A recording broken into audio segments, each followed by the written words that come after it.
ask if I never know. If you're gonna leave, I'ma let you go away.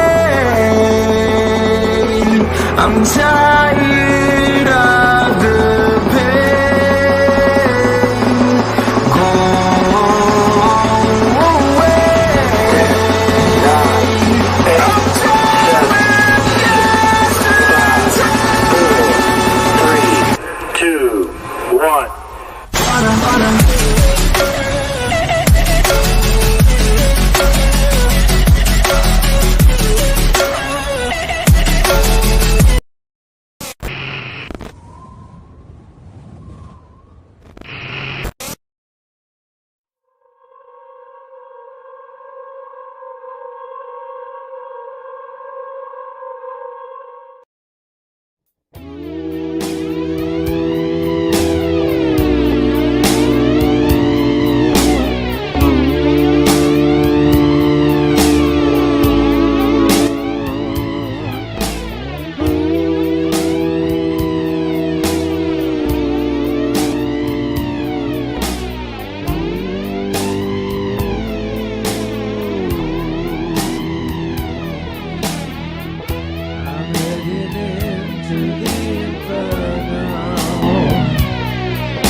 What's going on, Hey. buddy?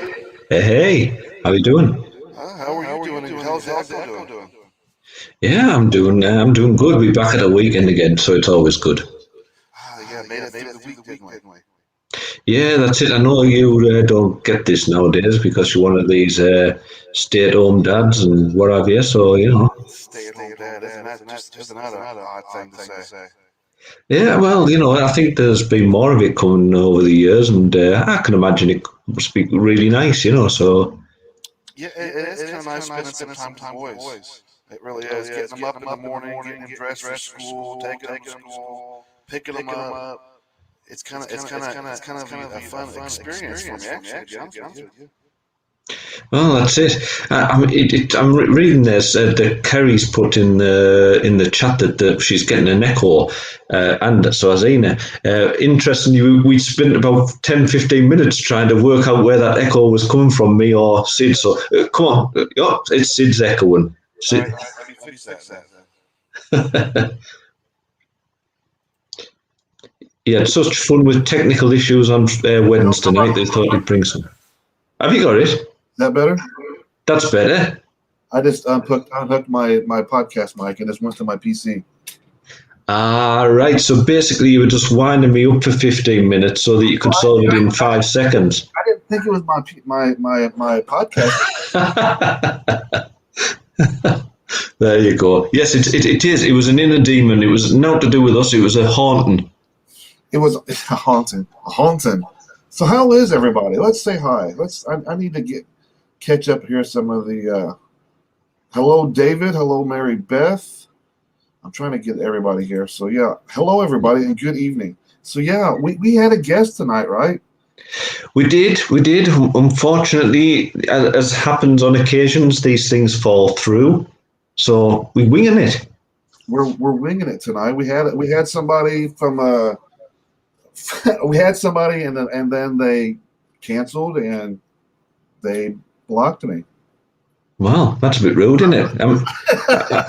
It happens a lot, Bob. It happens a whole lot. Well, all I would say is, we'll not name these people. It's their rights to block us if they want to, but it's their loss. So I guess apparently it's working perfect. Hello, Ina, Corey. Hello. Far better. Sorry about that, guys. Maybe I did something to my mixer. I don't fucking know. I've had nothing but like all week long. Like we did a pilot show Tuesday for Delinquents Ball on Interdemon Radio. You and I did, and that turned out fucking perfect. Like timing was perfect, Spot on. perfect. Everything was spot on. And then like Wednesday we did it, and it was like a total shit show. But it was still a laugh, wasn't it? It was still entertaining. I did have a good laugh. I did. I mean, I couldn't get my mic to work proper, and then you could get your end to mute, so we heard you laughing and crinkling your bottle of water, and we should call it like Wednesday shit show. Well, it worked. We managed to still have people listening to us at the end, so something must have been okay. How did that fucking happen? I don't know. They actually, hello, my wife. How are you doing, Alexis? Hello, Alexis. Hello, Jace. Jay says it was fucking brilliant. I mean, I guess so. I mean, I guess one good thing I'm really good at is I'm quick thinking when it comes under pressure. Well, that's it. I mean, that's what you've got to be. If you start to fall apart, then it all goes to pot. And let's face it, we've had a guest drop out on us tonight, so we've got another 55 minutes of trying to pull something together. But luckily, we have been chatting. We have got a few ideas. It's going to be a slightly different talking with demons tonight. Obviously, we are actually going to be talking about demons. But I've actually got a little bit of fun to try and lighten the spirits and whatever part way through. So but we are going to be talking about our inner demons, which is quite appropriate, aren't we? Yes, kind of, sort of. Yeah, I really had no plans on it. That idea just kind of popped up in my head. Well, on Facebook, they always give you your memories, but like you, Bob, you say you don't have any memories on Facebook. Why is that? Well, because I only actually joined Facebook about a little over a year ago, so I don't tend to actually get many come through, So you haven't even been around long enough for memories. That's right. I haven't been around long enough for the memories. So yeah. Anyway, I got reminded of mine. They're almost a curse and a blessing sometimes when you reflect into I've been part of Facebook since 2009. And they give you those memories. It's like, fuck, man. Sometimes they hit you hard because you're looking at what was going on, 6 years ago, and you're like, fuck, I was really going through a bad time then. Yeah. Like what was it today? Was it today? Yeah, it was today, right? Yeah, it started off yesterday. You sort of picked up a few posts of comments where you were sort of reaching out, and then you started to get a few photographs crop up today, which for me, even sort of seeing it was quite jolting, really, because I guess I'm one of these guys. You've known me probably better and longer than anybody else in this community, because obviously we sit together talking for a couple of hours or more each week, and a day. Yeah, and we're constantly communicating on chat, So it's one of those things that you probably know me better, and even you've sort of not got everything into me, because I'm one of these guys who tends to cover up a lot with humor, and I'm a workaholic, so I sink myself into that and don't really give a lot away. So we're sitting there and these pictures come up, and I'm seeing what you've been through, and I'm thinking, wow, this is really hard even for me to look at. So I've got to admit that I know that you've been quite open about these things in the past, but even me coming towards the show, I'm thinking, oh, how do I handle this subject with Sid? Because my way of coping with most things is to take the piss. I've learned to deal with it a little bit better. Sometimes when I see them, it kind of hits you a little bit, like almost in the gut. You know what I mean? Like I was like last night when I seen all the memories of me making posts 6 years ago. It was like, fuck, man. I was like, it took me like right back to that time, and I was thinking, man, how lonely was I then? I mean, I had absolutely nobody in my life. Nobody was supporting me. Nobody was around. I took a huge leap at that time. Most people who seen the post, it was like a bunch of cries for help, and I was really at a point where I was giving up. So we decided that the way that we'd try and approach this tonight was that I would almost be sort of partially interviewing you, sort of saying, taking that outside perspective and saying where we've been. But obviously, you said if you decide you need to tap out on a subject, let us know. But how did you actually get to this point where you sort of felt like you were on your own? What was happening in your life? It was the drugs. It was the drugs for one. I was steady on 8-9 years on pain pills. Basically, what I was on, I was mixing pain pills and I think at that point in time, I think I was taking whatever I can get my hands on. It didn't matter really what it was. I just needed something to take away the craving and the hurting, because when you're an addict, especially when it comes to the pills, you go through these major withdrawals. And 8-9 years, like I was doing them. I was having like seizures and shit like that, and I would pass out, and it was just a big fucking mess. So that time I was just really drugged out, and and my enabler was my wife at the time. Yeah.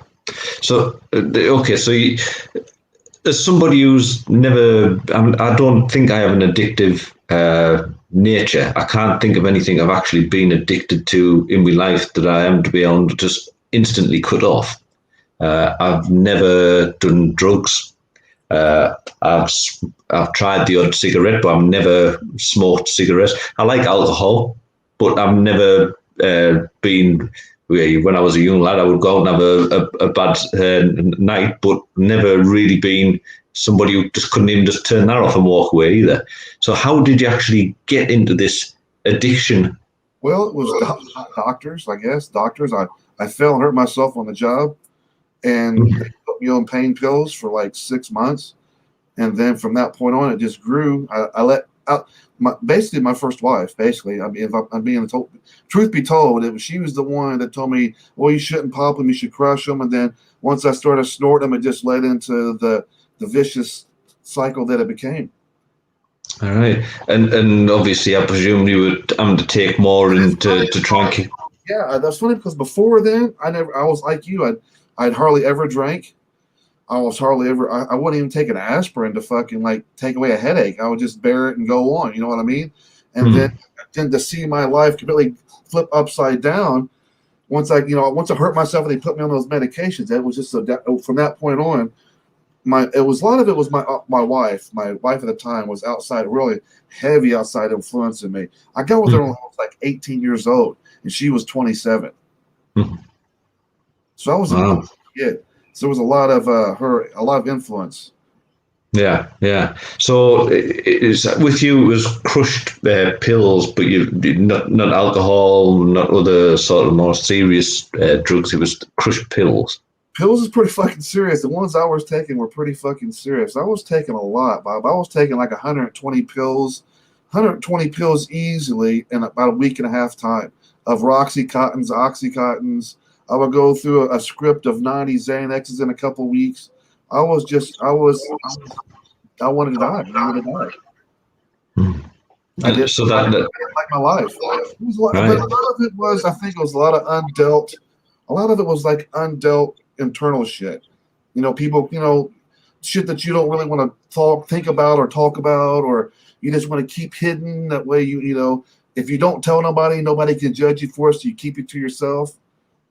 So a lot of it for me, I think, was after a while, it became more of me just hiding certain emotions and feelings that I was having.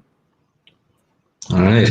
And then when you started to sort of lose people then out of your life because of what was going on, what was the process of that happening? Was it because you... It's funny that I lost people because they was always gone.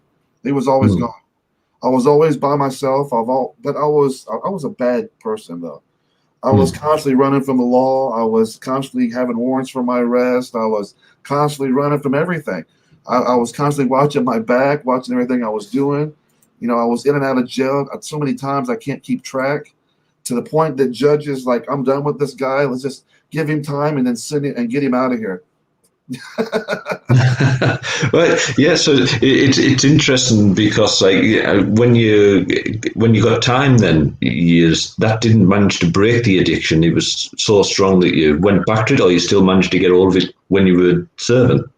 It took me to I didn't start doing pills till I was in my 30s, but fuck it, I didn't actually quit till I was about 41. So it's been about 6 years now, 6 years or so. Well, it's good that you finally. And these are the memories, because yesterday's memories. I remember what was going on. I was actually I took the big leap and left my wife.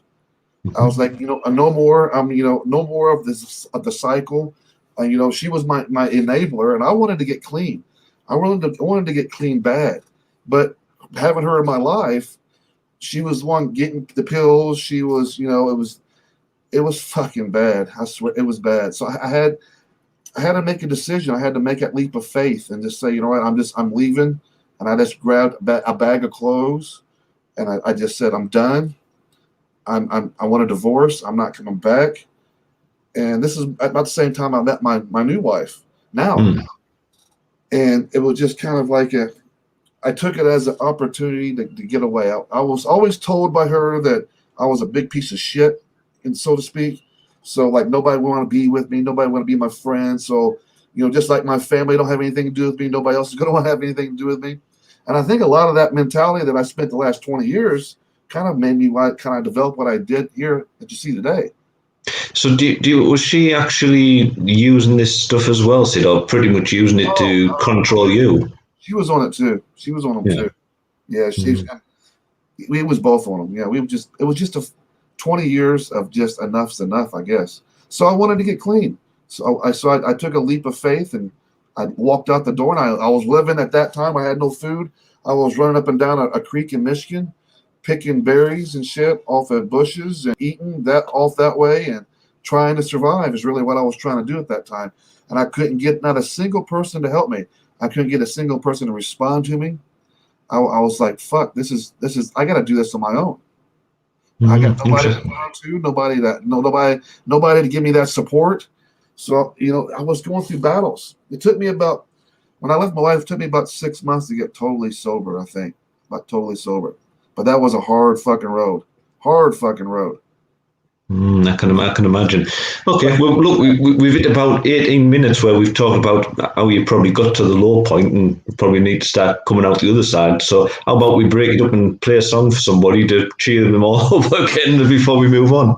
Sure, why not? Let's play. Let's do some Flatland Kings. Want to? Let's play some Flatland Kings. Actually, I changed my mind. I put out a video today on Enter Demon Records and media pages, a band called Unknown Refuge. Let's play Battle Hymn. Excellent choice. We actually have this band coming up with us towards the end of September, I believe. Yes, September 18th. Excellent. Yeah, something to look forward to. Here we go, guys. This is Unknown Refuge with Battle Hymn.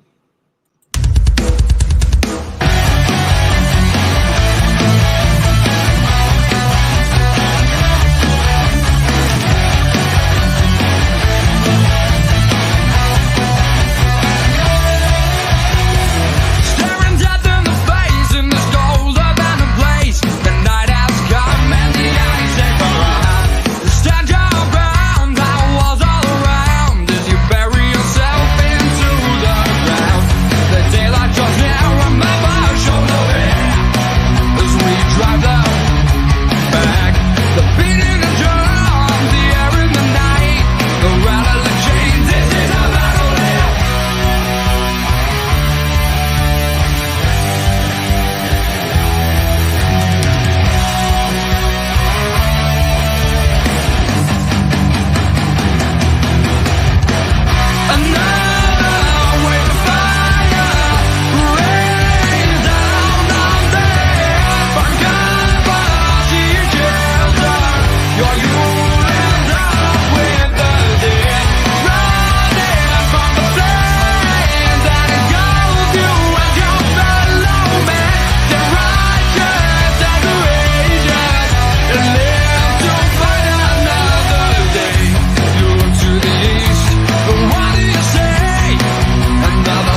Now, I know we talked about a serious subject, but that hamster always makes me laugh. Hamster, gerbil, whatever it is. We're talking about naming this fellow. Let's give him one more little quick clip of him real quick. We're going to be naming this little fella right here. That's right. He's kind of becoming our mascot, isn't he? He plays out at the end of each show. Yeah, it's but we're going to be making a look at. We already got Jace petitioning for Dave Rufus Hamtaro. Yeah, those were the names that came up the other night. There was 3 different names. It's not one. He wasn't being a really fancy hamster, I don't think. But we're going to throw it out there and see what else we can pull in. And on one of the Talking with Demon shows, we'll pick a name for him. I need to put the video out there. I've been dealing with a fucking toothache, so I haven't been fucking feeling like doing much. Yeah, you still got that, have you? Well, today is actually it wasn't bad today. Today was actually a good day, so I just kind of kicked it. That's because also I just kind of wanted to kind of just relax a little bit. I was reflecting a lot today. Actually, is what I was doing. Yeah. Have you got pliers? My uncle did that one time in front of me. Pulled his tooth out with a pair of pliers. I don't know. He was super drunk when he did it, but he did it. Yeah, not pleasant. Depending on which tooth it is, I can imagine that's quite an unpleasant feeling. So. I couldn't, no matter how fucking drunk I was. No, hurting yourself in that way, I can't imagine. Certainly can't imagine. The thought of it hurts. Oh, yeah, that's it. Wasn't that a great track by Unknown Refuge? That's been my go-to song by them guys right there. I love the song, and I just seen the video today. I never even seen the video until today. I did not. I've seen it a number of times. I mean, I did a review of their album, which I have. It's a fantastic album, really good quality album. So if you're listening out there and you haven't got that album, go check it out. Get it. But yeah, that was the first song I heard by them, and it's absolutely brilliant. Great solo as well. Yeah, so. Young fellas too. I'm excited to get them onto the show. Yeah, they do, right. I think one of the guys is just turned 19. Wow, I didn't realize he was that young. Yeah, amazing, isn't it? So really good. So it should be an interesting meet. So yeah, that's gonna be. I've been a fan. I've been playing the shit out of the song on my radio stations for a while. That particular song I have. So yeah, it'd be nice to meet those young lads. That's the one. So we drop back into the gory stuff then. I mean, if you want to, it's up to you, buddy. Yeah. So with Demon. Well, that's it. Yeah, we were chatting that so you started to finally do your bit of a turnaround. What finally brought to the head where you thought, right, this is the low point. What happened that thought, no, I can't let it go any further? Or my wife now, Thomas was just getting ready to be born. Mm-hmm. We got together 4 months prior to her having it's not mine. Thomas is not my kid, but she was 3 or 4 months pregnant prior. I mean, she was only about 4 or 5 months away from having him, I should say. Mm-hmm. We met, and it was just it was a divine sign. It's this is my second shot, because I mean, I was like a deadbeat dad to my first son. I kind of pursued my own thing. I was young kid. Me and his mom didn't get along, and he suffered for it. I've always felt bad about it. So this was kind of like my second shot. So I wanted to get clean for them, and yeah. It took me a little bit. It took me a little bit to get myself totally clean and get over all the withdrawals and the mental shit that goes along with it. But when I finally did, I was happy. I was happy as hell that I did it. I never thought there was a point in my life, Bob, that I never thought that I would ever see or I would ever experience what sobriety was. I thought this was going to be my life till I die. I'm going to die doing drugs. Yeah. It must have been. I mean, it's for somebody like myself who's known you a year and know what sort of character you are and what you like, with the sort of community you've built and the people who you support and who look to support you. It's hard to imagine that Sid for me, even, because it's just so far away from what the person I know. That's the part that's the beauty of it. When I got sober, I had to rediscover myself again.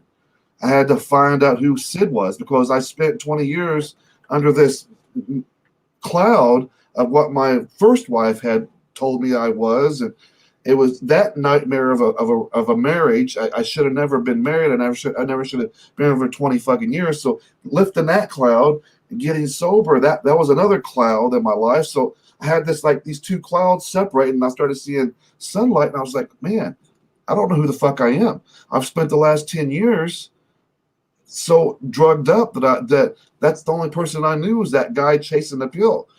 Who am I now? What do I have to offer now? What do I do? What do I do? I had no fucking idea.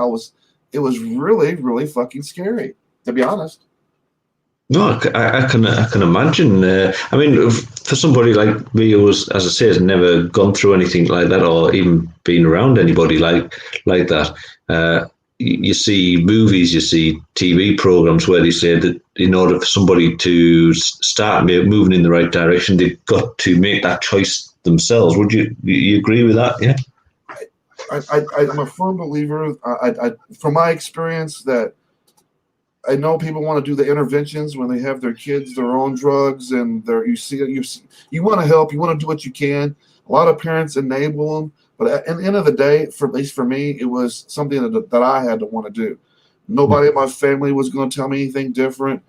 Matter of fact, I kept it hid from everybody. I mean, eventually it got so bad that it was pouring out into my life where I couldn't keep it, hid anymore. But yeah, I mean, for the most part, I kept it hid. Nobody knew. Yeah, I think it's always a thing, isn't it, that when you try to tell somebody what to do, they sort of go on the defensive. They've got to really make it their own. First of all, I was ashamed of who I've become. I've done a lot of things in my life. I did a lot of things in my life that I'm not proud of. You know what I mean? But I was ashamed because people looked up to me in a different way. Let me take that back. My family always looked at me as a failure, okay? And by me admitting that I had a problem, gave them more reason for them to say that I'm a failure. So that's where it comes in, where I felt like I just let myself down. I didn't who I was anymore. Yeah. So once you'd made that turn and you'd broken away from your wife and decided that you were going to start there, what was it? When would you say that it was that point where you felt that you'd got past the addiction and could feel a bit more? It probably took a good year to really felt like probably a year before I actually got completely clean, and then I left the state that I was in, and I moved here to Indiana, and then I started growing again. I started thinking about what am I going to do, and then how am I going to take all this negative energy that I had and make it turn into something positive? And so I started getting back into witchcraft, and that for me, that was a lifesaver for me. It honestly was. It opened my eyes, opened my heart, it opened opportunities in my path in my life that I didn't know I had. There was certain personality traits and gifts that I didn't realize I had until I actually started really dedicating myself to witchcraft. Witchcraft is really what saved my life. It really did. It gave me a way to channel that negative energy into something positive. I've learned to love myself. It was a big thing that I never did love. I never did like who I was. So I had to turn around and rediscover myself, the process of rediscovering myself and then finding reasons to love who I am. Because, what point is there to go on if you don't love yourself? And that was the mentality that I had. Well, yeah, and I can understand when the family sort of starts to come along as well. That connection that you feel with your family, that makes a difference as well, doesn't it? For me, I wanted to be a positive role model for the two boys, because soon after Thomas was born, Noah came around, and so I wanted to be a positive. something positive that my boys can look up to. Now, has the journey from the last 2 years since I started to come out and do this, has it been the best? No, Mhm. but they're going to know when they look back to all these shows that I do and all these interviews that I do and all the stuff that I do on Facebook. They're going to be able to look back at that and go, that was my dad. He went through. I'm not going to hide anything from my boys. I'm going to be totally transparent because I want them to learn that no matter how many times you fall off that wagon or you feel like you just can't go on anymore, that I want to be some sort of living proof that there is always hope. Dad done it. He took himself from the bottom, brought himself back up, and I want them to be able to see what I've been through. I want my life to be transparent to them. I want them to see all the highs, all the lows, not just dad, in their minds, the superhero dad, but dad as a human being. Yeah, I think that's an important message, not just for them, but for a lot of people out there, because obviously we understand the situation as far as suicide and how many people come across these sort of things because they feel there's nobody there. It's nice to see somebody who's prepared to be open and talk about it, what they've gone through, and show that there is another side. You've just got to wait it through and fight for it. There's times that it's going to feel dark and you're alone and you feel like it's hopeless. You don't see a solution to the problems. For me, it was wanting to get sober was my problem, and I never seen a solution for it until I just said one day, I'm done. I got to do this. Otherwise, I'm 4 times trying to commit suicide by overdose. One time overdosing, sent to the hospital. I mean, I had a death wish. I had to learn how to say, okay, am I going to keep living like this?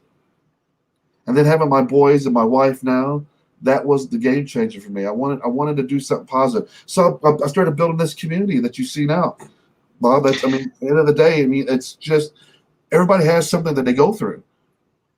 Well, yeah, I mean, this is if this video is ever seen by your boys, which I'm sure it probably will be at some point, and they hear that, that's obviously going to be hard for them to hear that the father's been through such a hard time. No child likes to see that, But on the positive side for them, if they listening to this, I can tell them that we run a couple of groups that have thousands of people in there, and we run chat groups with people and friends who try to help, and the comments and the amount of people who look up to you is amazing, and how much you've helped those people over the years, and what they think of you is you wouldn't have imagined this 6 years ago, and I think so many lives would have been worth. And so, reflecting on like that memories to like we was just talking about, that was a kind of a heartwarming but heartbreaking at the same time. You know what I mean? Yeah. But I wouldn't change it because those things that I was going through it ultimately became my strength. Well, yeah, and but what I'm trying to say is, we wouldn't, all the people, me especially, as I say, I've only known you a year.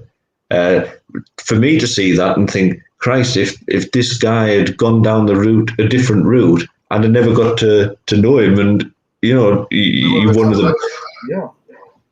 one of the best guys I've actually met and come across. To me, I'm not a soppy sod, Sid, but you're not. You're all right. When you learn, what I've learned through witchcraft and paganism is that it's about respect and giving people what you want back. Mm. I've lived my life and about energy exchange. Really, I lived my life always wanting my family to accept me. I wanted to be part of something. I've always been a loner, always been somebody that nobody wanted around. My parents didn't want me around. The close family members didn't want me around. The only one that wanted me around was my grandmother. I lost her when I was 9 years old. So from that point on, I was a lonely kid. I had no friends. I had nobody. And fuck, when you look back when you're 47 years old and you look back and all the things that going on in your life, and you're like, why did I? You ask yourself, why did you go through this? And then you start seeing the answers, and you start having a community like we have, where you have people going through the similar things that you've been through. You don't know why you went through it, but once you start meeting people and they start telling you their stories about what they've been through and all the problems they've had, and then you can relate to them and be able to give them advice and maybe give them a shoulder even to cry on. That to me, that's worth the gold for me now. Yeah, too right. And you've built a fantastic community. You've done it well, and as I say, been an inspiration. So thanks. I tried. Should we play another video? I think we should. All right. So let me play this one. This is Citizen Soldier with Would Anyone Care?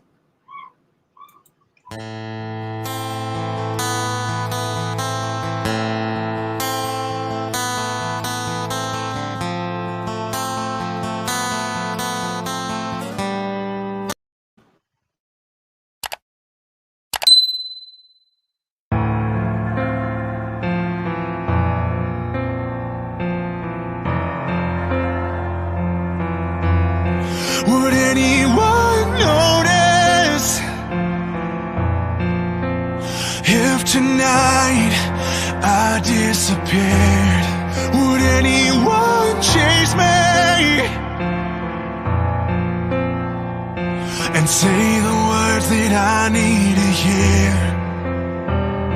That I'm no burden, not so worthless, bent so much that I just might break. All consuming, so confusing, the questions that keep me awake. Would anyone care? Would anyone cry if I finally stepped off of this ledge tonight? Would anything change? Would you all be just fine? 'Cause I need a reason to not throw the fight. It just might save my life. Would anyone want me if they knew what was inside my head? Would anyone see me for the person that I really am? I won't lie, so hard to hide. I've never felt worthy of love. I would give up everything I have just to feel good enough. Would anyone care? Would anyone cry if I finally stepped off of this ledge tonight? Would anything change? Would you all be just fine? 'Cause I need a reason to not throw the fight. It just might save my life. If you die inside, sick of being alive, let me in, let me share in your pain. From my lungs through the dark, spoken straight from the heart. Let me give you a reason to stay. If you're out there still lying awake, if you're out there still wondering, would anyone care? Would anyone cry if you finally gave up and turned out the light? The world would be changed if you left it behind. You can't be replaced, no, tonight is the night you take back your life. Take back your life. Take back your life. Take back your life.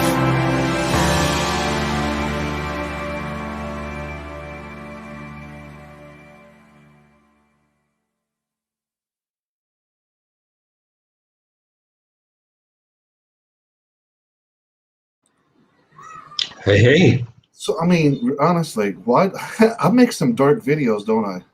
You do, but it's quite interesting, and we've talked about a pretty dark subject tonight, and I'm going to move us away from it shortly because I, I'm sitting here now, and I feel relatively down. It's a strange thing. I mean, although everybody has a different way of sort of dealing with things, and I guess going. I guess I should give everybody a trigger warning because really, well, ultimately, what we're doing is some people might come watch this and they'll get triggered because maybe somebody's going through something similar that I've gone through. They feel like they feel at moments that they're alone and nobody fucking cares. And that's the farthest fucking thing. We have to remind ourselves that, it doesn't really matter what anybody else thinks, whether you think that they care or not. At the end of the day, all you need to worry about is yourself. Care about yourself. If you start loving yourself, then the people around you will start loving you more as well. Yeah, it's funny. Everybody goes on a different journey. I mean, I don't think there's any person in life. People can claim it, but I don't think it's true. But I think everybody goes through dark patches. I've had dark patches. I've always put mine into music. My wife actually turned around once because I've written a hell of a lot of songs that I play on acoustic guitar, and her and a guy who I used to work with, I used to let them hear them. And they turned around and said, "Yeah, that's typical one of your songs." I said, "Well, what do you mean?" And they said, "Every one of your songs is dark, sort of really bleak subject matter." I And don't know why. I don't know why. I mean, thinking of someone who's come from a past that I've come from, I guess that I would have to say that I do these videos to wake people up. People tend to want to hide from these things and keep them sheltered in and hold them close to their chest, and they don't like talking about it. They don't like getting it out. But I'm a firm believer in this. You don't have to get it out in public, but get it out with yourself. Get it out. Tell yourself, it's all right that I've had a troubled past. It's all right that I've done some bad things in my life. That's part of growing up. That's part of lessons in life to make you a wise person that you are today. I mean, if you didn't fuck up, if you didn't have these bad things in your life, I wouldn't be able. How much help would I be to anybody if I didn't experience it myself? well, yeah, that's true. It's by having those experiences as well that you're going to be able to turn around to one of your children when they go through something similar and say, "Look, I've been there, I've done that." Look, it's on Facebook. I got it documented, son. Check it out. Yeah, that's it. But as I say, we all have different ways. Mine went into music, so it never came out in. The lighter Yeah. side is that I made it through. We're here. We're doing great things. We are. Hopefully we're motivating and inspiring people to break free of those misconceptions that you have to keep things hid to yourself. Because when I made Inner Demon, that's exactly what it is. Inner Demon Media. The motto is release your inner demons, or the other one is we all have them. We just don't hide them. We don't hide them. No, I exactly. try to be very transparent. So we are here. I made it through. There is a happy ending, and there it is. There is a happy ending, and if anybody else is out there who's struggling, we're not experts, but reach out, and if we can help, and if we can pass you on to the right place, I'm sure we would. So. Yeah, and we absolutely. So, Bob, you said you had something going on the lighter side of things. We did because, as we touched on at the beginning of the show, we were going to have a guest tonight. We normally do a little bit of a quiz, don't we? So, obviously, we can't do a quiz in the usual fashion, but I was interested because there's a couple of things that are happening over the next week, and things that have happened just recently within the community that we work in, such as like Guns N' Roses released a new single, which you've played and we've had feedback on. There's Iron Maiden, who've released a couple of new singles, and they've got a new album that's coming out at the beginning of September. Yeah. And I think I also saw today tickets went on sale for an Anthrax 40-year tour.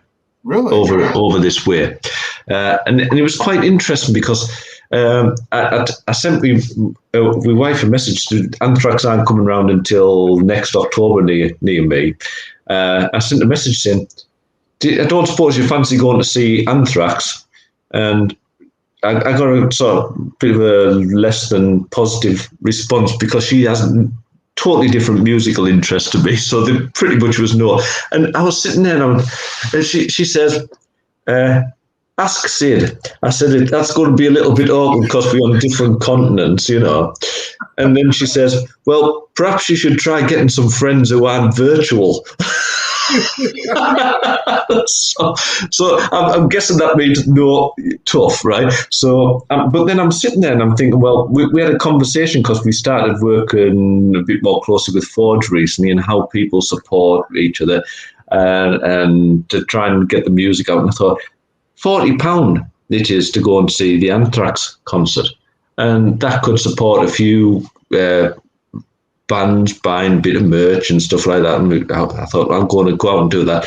And then I thought, tell you what, that would be a bit of fun for tonight's quiz when I was trying to prepare one. I'll have a look at some of the old bands and thinking, bringing them into the modern world and Facebook. How many followers do they have now? You know.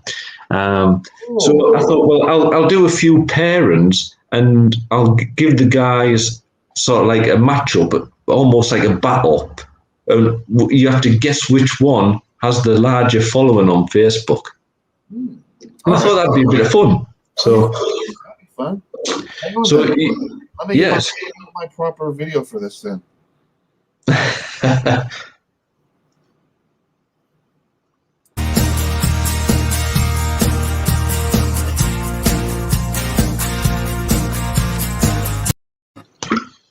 Proper.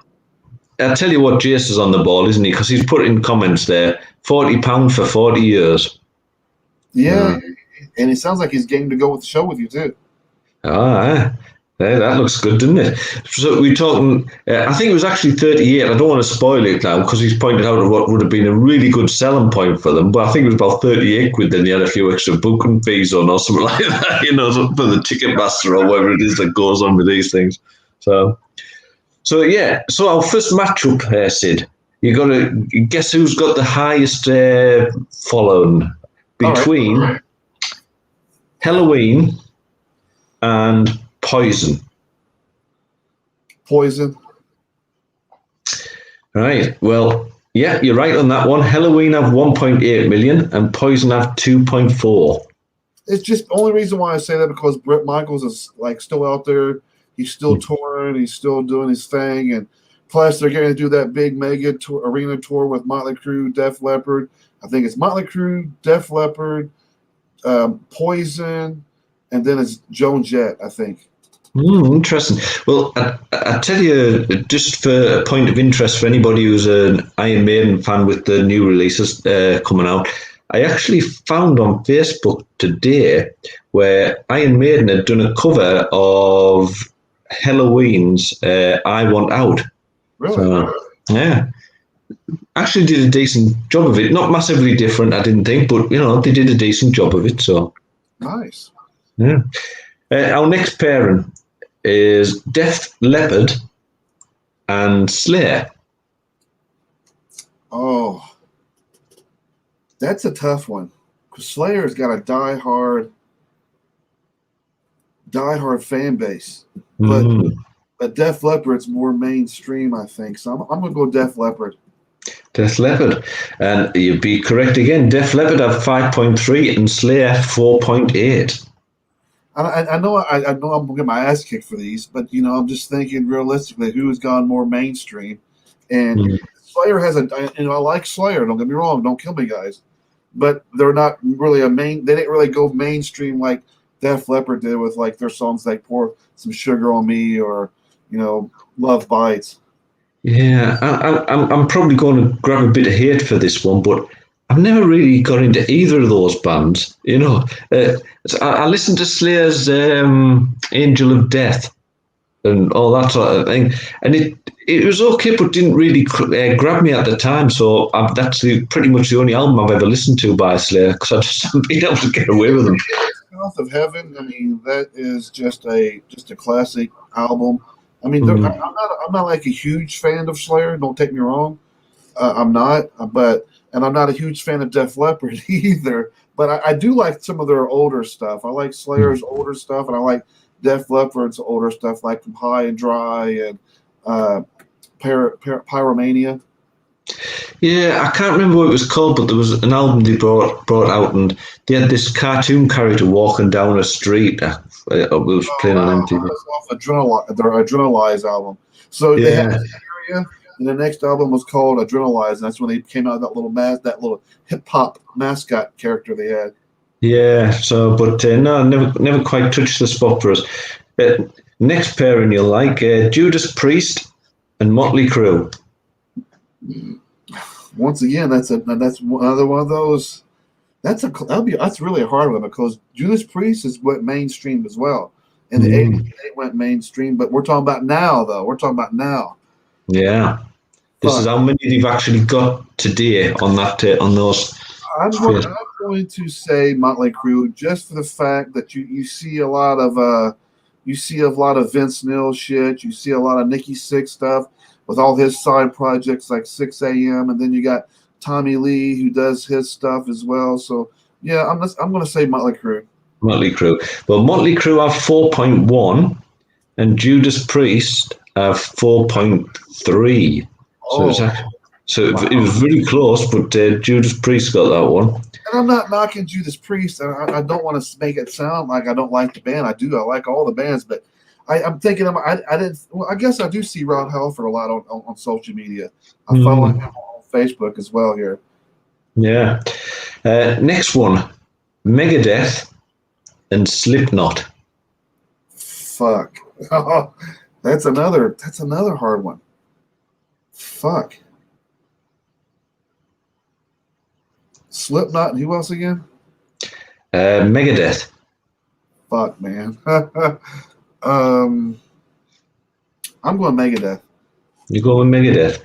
Well, I can tell you on this one, there's actually a 10 million gap between them. Holy shit. Yeah. Slipknot have 18 million. 18 million? 18 million. And Megadeth have 8. Damn. Yeah, so it's actually Slipknot get that one. Next one. That's a big gap. That is a big gap, isn't it? Yeah. Doing his social media shit proper. No, yeah, it really surprised me, that one. Wow. So, but How many more you got left? I've got 3 more left. 3 more? Should we take a video break and come back to 3 more? Let's do that. All right, let's get a more upbeat video, shall we? I think maybe let me find one here. Let's do. Damn it! Hang on. There's so many that I want to play. let's do Circus 66. Excellent. Miles from Home. Because we got them coming up when, let me see, October 16th on Into the Fire. So why not? I've got a cracking song of them that's coming out on my show on Monday. Really like it, so yeah, let's play them. All right, we'll play the Circus 66, everybody, with 1,000 Miles from Home.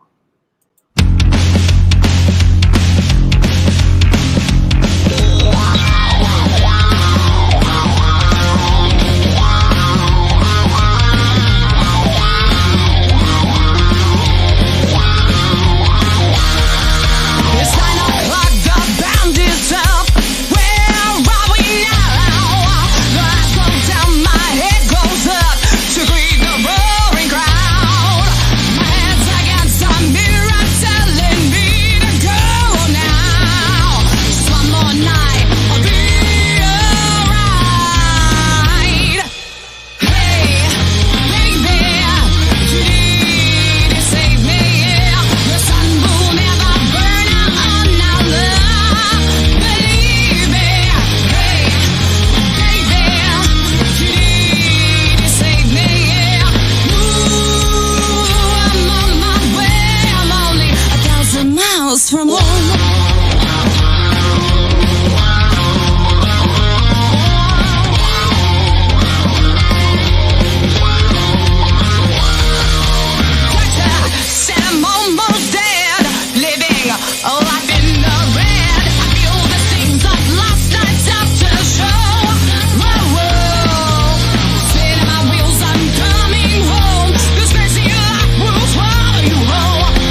You ready?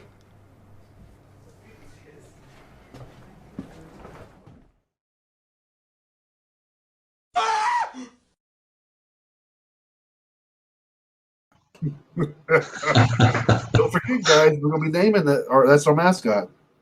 That's it. Get ready. Come up with some good names. So about three more. Three more we got left.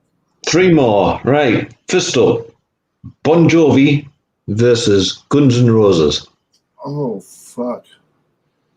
I'm going to go. Bon Jovi. Bon Jovi, 24 million. Damn. Guns N' Roses, 29 million. Damn. I got that. Yeah. And Megadeth's only got 8 million. Yeah. Isn't that just fucked up? Yeah. So what do you think will happen between Anthrax and Trivium? Trivium. Yeah.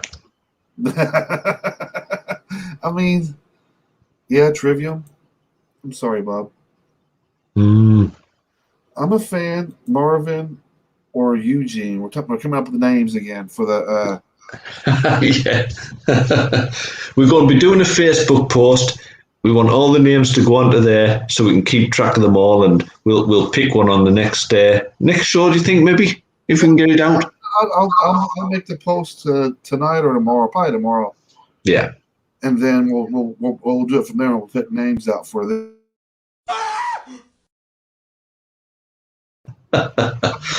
Marvin does kind of read it. It does, doesn't it? Of course, we might have to. I like the full proper regal name that Jace has given him: Dave Rufus Huntaro III. Well, there you go. If it's, we kind of need to find out: is he a hamster? Is he a gerbil? I mean, if we're going to have a mascot, we should know what it is, really, shouldn't we? Or we're just going to call him rodent. It might be just a mouse.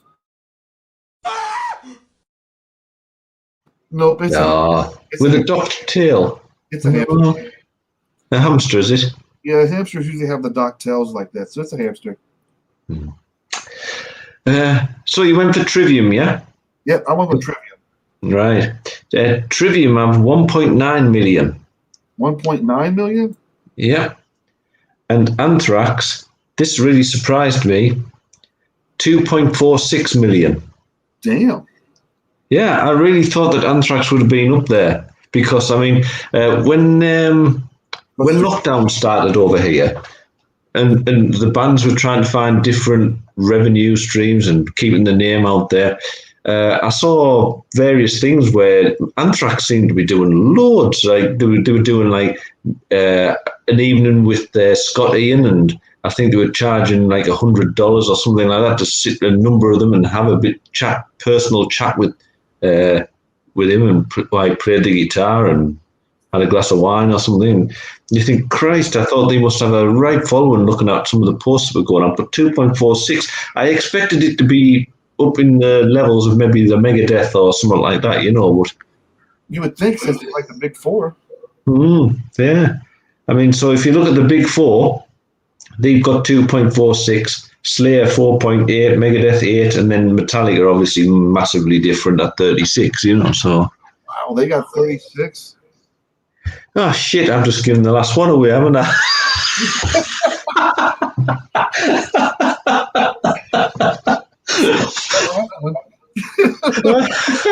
So, anyway, the next one was going to be Metallica against Iron Maiden. Well, it's going to be Metallica. Yeah, it's going to be Metallica, I'm afraid. But what do you think the difference is then between Metallica and Iron Maiden? I'm saying there's probably going to be, it's just 38 million followers Metallica has. 36 we're on there, yeah. And I'm no disrespect to Iron Maiden, but I'm going to say there's probably a good 20 million following difference. That's a pretty good guess. The Iron Maiden were at 13 million, so that's 23, isn't it? So, man, yeah.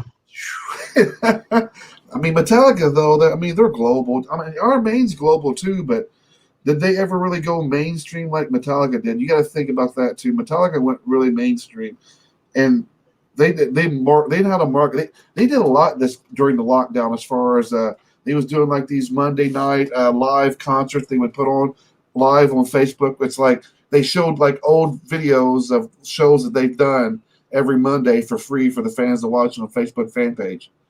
Mm. It was Yeah. they did a lot of things on social medias during the COVID lockdown this past year. I've got to admit, I mean, I think we've discussed parts of it before that back in the 80s, Iron Maiden, I would have turned around and said, Iron Maiden are my favourite band, you know, and right the way up through, I would say Seventh Son of the Seventh Son was a great album. I don't think Fear of the Dark was quite as good, and I think they started to. And then I kind of sort of like lost my way and sort of started looking at other bits of music and sort of got out of the metal scene a little bit. And then I heard that Bruce Dickinson was no longer singing for them, and I thought, oh God, well, I just don't, you know, I've never listened to an album without Bruce Dickinson by Iron Maiden. You know, so apart from Paul Di'Anno, obviously, Paul Di'Anno albums were fantastic, you know, but How many singers did they have? Wasn't it 3 altogether? the thing is, yeah, it was Blaze Bailey, wasn't it? I believe came in, and I can't say much about Iron Maiden. I never really followed them mm, throughout their career a lot. I did when I was in the 80s. Like yeah, the last album I heard of Iron Maiden was The Seventh Son of the Seventh Son. yeah. Well, I bought Fear of the Dark. And I bought another one around that time. I forget the name of it off the top of my head now. And then the next one I bought was Book of Souls, which I think was out about 6 years ago. You know, so but I understand that a lot sort of people moved away from. I know that Jace is going to be commenting on this because we had this tradition. Klansman's a banger. Well, there you go. So. But it didn't last, did he, Blaze? And I think a lot of these things happen with the bands. But How many albums did this Blaze guy do for Iron Maiden? was it 2? I don't know. See, Iron Maiden 2, reminds maybe me 3. of like Black Sabbath. You know, they went through multiple lead singers as well, and only songs I even listen to of like Black Sabbath is the old stuff with Ozzy. All the other singers, like with Ronnie James Dio and all them, I never listened to any. I don't know not a single song with those guys. I don't own a single Black Sabbath album. You know, It's kind of the same way for me with Iron Maiden. You know, yeah. I liked a lot of the music in the '80s, but there was a certain point I stopped listening. Once they started, switching so many singers so much, it's like I don't have no interest anymore. Yeah, I've got to admit, you get stuck on a lineup sometime, don't you? And as I say, I came into Iron Maiden when I was beginning to follow metal, and I loved the albums that Paul Di'Anno brought out, and obviously Bruce Dickinson was just come in as well, and so I followed Bruce. I remember going to concerts and seeing Maiden and being right at the front to the point where you were in standing room, and people just pushed forward, and my feet were lifting off the floor because I was that close to the front and the stage. And Bruce Dickinson used to run along the stage and swipe everybody's hands. And I remember him sort of smacking the hand and think, this is brilliant. You know, when you're a kid, you do. But yeah, so. You think of like bands like Iron Maiden, you think of Bruce Dickinson. And so when they started, going through so many singers, it was just, I just lost interest in the band, just like with Black Sabbath. Once Ozzy went on his own, I enjoyed Ozzy's music far more than when I was listening to with Black Sabbath. So it was a no-brainer for me to listen to Ozzy over Black Sabbath. I just cared less about all them. I love Ronnie James Dio. I love what he did with Rainbow and Dio, but I just didn't care less what he did with Black Sabbath. I just didn't care. Well, I can tell you tonight, Sid, that out of the 9 pair-ups that we had, you got 3. Only got 3 right? You got 3 right, and I'll probably give you one of them, since I told you how many that Metallica had got. So, anyway, I think basically you need to go and have a shower with your dinosaurs. Yeah, we are running past our hour, aren't we? We are, mate. So, but it's been a different show. Thanks for being so open with everybody, and chatting what we've done. I'm glad I'm able to. I'm glad I'm able here today to do that. So yeah, Bob, we'll get out of here. Should we play another song? We should, and then but before we do, let's just prepare everybody for who we got coming on with us tomorrow night. We got Trouble County. Trouble County. Going to be a good show. 4 p.m. Eastern Standard Time, 9 p.m. for the folks over where Bob lives. They'll be on. We'll be hanging out with them guys. I've heard that they're a hoot. I've heard that they're going to be a lot of fun. So this should be the most excellent show. That's it. Thanks for joining us, guys, and I'll catch up with you soon. You guys have a great night. This is Outlaw Orchestra, where I will see you in hell.